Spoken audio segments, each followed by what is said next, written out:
आजको यो विशेष संवाद कुनै मनोरञ्जनका लागि होइन है।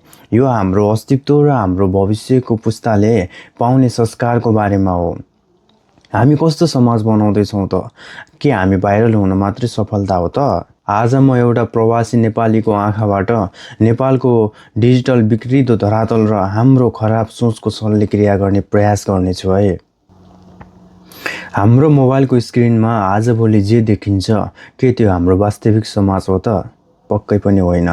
गाली, झगडा, रक्सीको माथमा गरिएका हरकत, ठगी, अश्लील, हाम्रो दिमागले नराम्रो कुराहरू छिटो प्रतिक्रिया दिन्छ।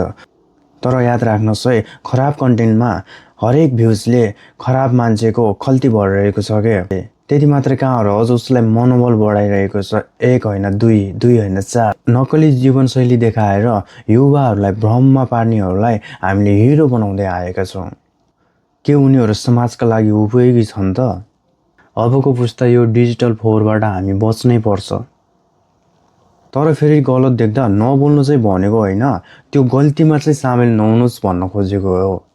कतिलाई थाहा छैन होइन, खराब भिडियोलाई गाली गरेर कमेन्ट गर्नु पनि त्यसलाई प्रमोट गर्नु नै हो के। साँच्चै भनेको हामीले के हेर्ने भन्ने कुराले हामी को हौँ भन्ने पनि देखाउँछ है।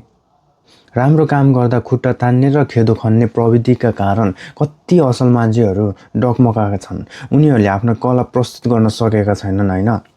तपाईहरूलाई अवगत नै छ, डिजिटल माध्यमबाट भएका ठगी र त्यसले परिवारमा ल्याएका विनाश होइन, जस्तै बलात्कार, हत्या, हिंसा, चोरी, डकैती होइन, यी सबैलाई खराब डिजिटल माध्यमले पनि प्रोत्साहन गरेको छ।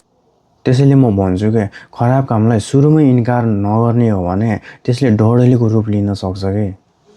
नेपालमा सरकार परिवर्तन भइरहन्छ, तर जबसम्म नागरिकको सोच धारा बदलिँदैन नि तबसम्म वास्तविक विकास कहिले पनि हुँदैन। विकास भनेको बाटो र पुल मात्र होइन, विकास भनेको हाम्रो सोचको स्तर पनि हो। अरूलाई गाली गर्नुभन्दा पहिले होइन, पहिला आफ्नो चाहिँ हृदय सफा गरौँ के।